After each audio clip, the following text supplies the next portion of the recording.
이 영상을 아마 이제 끝까지 보시면 저희가 어떤 방법으로 이제 가업 승계 전략을 짜는지 뭐 이걸 좀 이해하실 것 같습니다.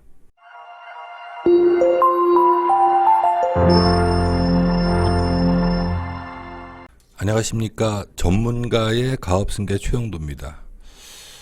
오늘은 이제 가업 승계 전략 실무에 대해서 좀 알아보겠습니다. 대기업이 누리는 이제 경영 전략실 그 이상의 솔루션을 저희는 제공하고 있습니다. 그리고 또 아침부터 해가 지도록 기업을 빛나게 하는 생각을 항상 연구하고 존경받는 가업 승계, 이제 전문가의 가업 승계가 저희의 모토입니다. 최근에 화두죠. 그 이건희 회장, 이분이 사실 그 어마어마한 재산을 남겨두셨죠. 이 부분이 다 이제 상속세에 이제 해당이 되는 겁니다. 그리고 또 국민들한테는 또 여러 그 예술품들도 많이 이제 선물하셨습니다. 그 기업을 함에 있어서 뭐 이제 상속이라는 건 이제 피할 수 없죠. 이제 상속을 받았을 경우 이거 상속세 내는 거는 사실 당연합니다. 그렇지만 어떻든 간에 우리 기업이 상속세를 이렇게 내고 기업을 영속한다는 거는 쉽지 않습니다. 상속을 받았으니까 이건 내야 된다. 이렇게 얘기하면 사실 할 말은 없습니다. 그렇지만 이분들이 이 주식을 팔아서 다 처분해서 뭐 쓰는 게 아니지 않습니까? 이게 어떻든 간에 기업이라는 거는 계속 이렇게 성장하고 이제 승계해야 되는 거기 때문에 이거를 그 너무 과도하게 상속세를 이렇게 납부시키면 현실적으로는 이게 불합리한 구조입니다. 더군다나 이분들도 여러 전략을 쓰다가 이 이세분, 이재용 이 부사장 이분이 사실 이제 수감 생활도 하시고 지금도 계시죠. 거기 저기 좁은데. 예. 그렇지만 어떻든 간에 이분들도 그 합법과 불법을 넘나들면서 이제 그렇게 했기 때문에 그나마 이 상속세가 12조 5천억밖에 안 나오는 거지. 사실 12조 5천억도 이제 많은 금액이죠. 그렇지만 이런 방법을 안 썼다면 현실적으로 이게 쉽지 않은 부분입니다. 또 이거를 그냥 다 상속세를 내게 해야 된다. 이렇게 얘기하기도 이제 쉬운 얘기는 아닙니다. 이게 이제 2018년도에 기사를 근거로 해서 만든 자료인데 이 호반건설 지금은 다 아시죠. 이제 2018년도까지만 해도 그렇게 큰 회사는 아니었습니다. 그런데 그 15년 장기 플랜으로 2세한테 이제 승계 작업을 마무리했다. 이제 이래서 이제 뉴스에 나온 겁니다. 사실 이 회사도 그 자녀가 15살이었을 때 이 회사도 사실은 그 일감 몰아주기를 통해서 자녀 회사를 키운 다음에 인수와 합병을 몇 년 동안 이제 반복적으로 몇 번에 걸쳐서 해서 이제 승계 작업을 마무리했죠. 현실적으로 뭐 금액이 든 거는 승계를 관련해서 이제 돈이 든 거는 뭐 8억 정도 들었다. 이제 이런 얘기로 해서 사실 이제 주위에 있는 대표님들한테 이제 많은 부러움을 사고 있습니다. 이분이 60도 안 된 분이 그 거의 이제 승계 작업이 마무리된 거죠.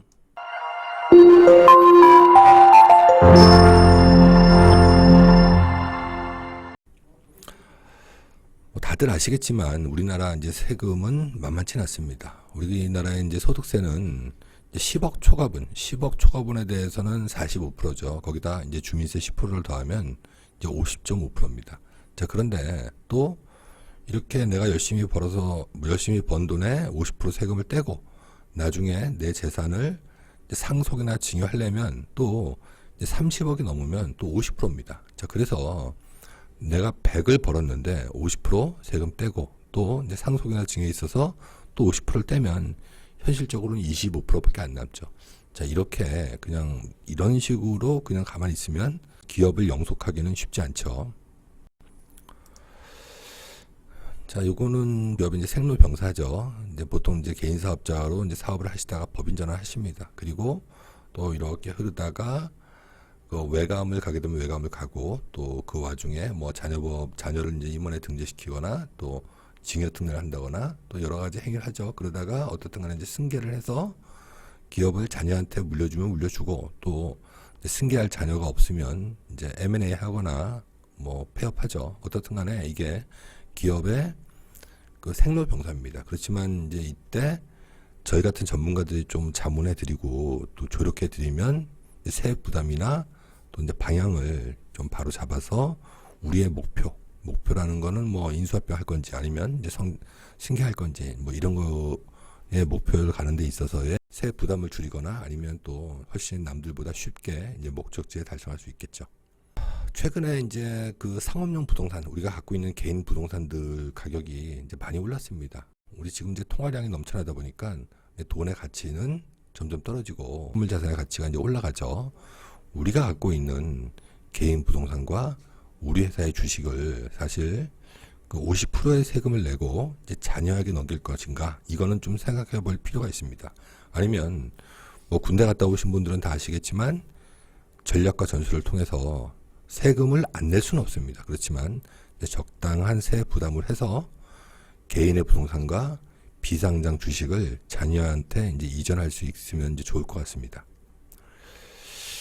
저희가 이제 주로 쓰는 전략들을 한데 모아봤는데, 이게 이제 순서는 이렇게 똑같진 않습니다. 그리고 또 이제 회사마다 이제 상황이 틀리기 때문에 이 전략을 뭐 쓸 수도 있고 안 쓸 수도 있고, 또 이 중에서 몇 가지만 골라 쓸 수도 있겠죠.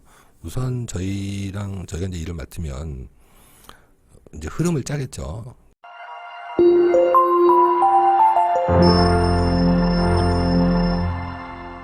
일단 이제 우리 대표님 아버지가 갖고 있는 법인과 이제 부동산의 자산 가치를 저평가될 수 있게끔 이렇게 만들어야 되겠죠. 뭐 당연히 이제 주식일 경우에는 주식 가치를 낮추는 작업을 해야 됩니다. 자, 그 다음에는 이제 증여세액 공제를 활용해서 이제 사전에 배우자나 자녀한테 이제 증여하는 게 사실 현실적으로 이제 절세에 도움이 되겠죠. 사전에 증여한 현금으로 이제 자녀 법인을 설립한다든지, 아니면 그 현금으로 우리 회사 주식을 산다든지, 뭐 이런 전략을 쓸 수 있겠죠. 예. 자, 그 다음에 이제 자녀 법인을 이제 설립하고 이제 일감 몰아주기를 합니다. 지금은 이제 중소기업 간의 일감 몰아주기는 불법은 아닙니다. 그렇지만 대기업이나 중견기업은 하기 쉽지 않죠. 자, 그래도 저는 해야 된다고 생각합니다. 우리가 일감 몰아주기에 대한 과세를 두려워해서는 사실 자녀 법인을 이제 키우기는 쉽지 않죠. 자, 그 다음에는 이 주식을 활용해서 이제 전략을 짜야 되겠죠. 우리 회사의 대표님이 갖고 있는 내 주식을 회사에서 자기 주식 취득을 한다든지, 아니면 소각한다든지, 감자한다든지, 증자하든지, 아니면 또 매각한다든지, 뭐 이런 여러 가지 전략을 통해서 우리 회사의 주식 가치를 이제 떨어뜨리고 올리고, 이런 작업을 반복적으로 해야 됩니다.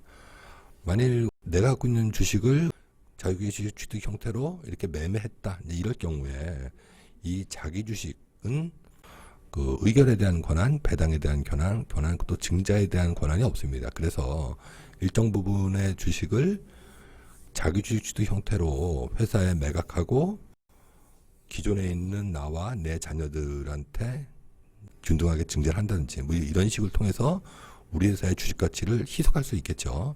그리고 또 내 주식만 이제 감자해서 또 빠져나가면 또 상대적으로 이제 자녀 지분이 이제 늘어납니다. 이런 전략을 많이 쓰고 있습니다. 자, 그 다음에 우리 회사의 이제 사업권 중에서 이제 이익이 많이 날 것들, 이런 것들을 이제 분할하고, 또 그 분할한 사업 부분을 자녀법인에 합병하고, 뭐 이런 방법으로 해서 자녀법인을 이제 키우고, 또 나중에 그 키운 자녀법인이 우리 회사를 지배하고, 이런 형식으로 또 이제 승계 작업을 하기도 합니다.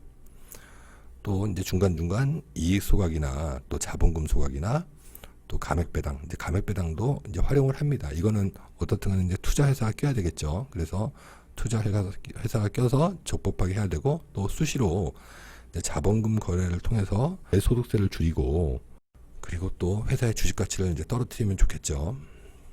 자, 그 다음에는 이제 지주회사 전략이나 이제 순환출자 전략, 이런 전략을 씁니다.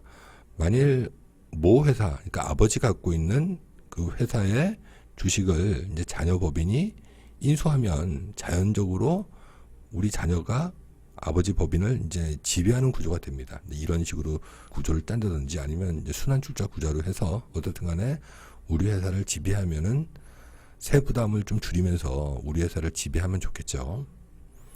자, 그 다음에 우리 회사의 주식 가치가 일시적으로 떨어지거나 또 우상향할 것 같다, 이럴 경우에 가업승계 증여특례를 활용한다든지, 아니면 이 증여특례나 상속공제를 받기 위해서 요건을 좀 준비해서 맞춰놓으면 사실 훨씬 수월하게 이제 갈 수 있겠죠. 자, 그 다음에는 가업상속공제나 이제 상속감자를 통해서 이제 승계 작업을 마무리하면 됩니다. 그래서 이제 상속감자도 사실 상당히 좋은 전략 중에 하나입니다. 우리가 이제 이런 행위를 함에 있어서 이제 과세관청에서는 이제 이런 행위를 하면 유심히 보죠. 그래서 이제 세무조사 대행이나 또 예규와 판례를 근거로 해서 저희가 이런 작업을 하고 있습니다. 그리고 그 승계를 할 수 있게끔 이제 그렇게 이제 대응을 하고 있습니다. 사실 이제 기업마다 처한 환경도 또 여건도 틀리기 때문에 뭐 한 가지 솔루션으로 우리 회사를 이렇게 마무리하거나 그렇게 하기는 쉽지 않습니다. 또 지금은 뭐 자산 가치가 100억 이상 되는 회사는 이게 그냥 1, 2년에 걸쳐서 이렇게 승계가 되질 않습니다. 그래서 보통 200억, 300억 되는 회사들은 적어도 5년, 10년, 이 10년 동안 누군가는 이제 전문가가 붙어서 관리하고 또 이 작업을 해야 되겠죠. 그러지 않으면 현실적으로 세 부담을 줄이기는 쉽지 않습니다. 제 채널에 보시면 여기 이제 홈페이지 상담 신청란이 있습니다. 여기에 보셔서 우리 회사의 그 상태를 좀 남겨주시면 저희가 이제 전화를 드리고 있습니다. 자, 오늘은 여기까지 하겠습니다. 구독과 좋아요, 알림 설정 해주시면 영상을 만드는 저한테는 큰 힘이 됩니다. 감사합니다.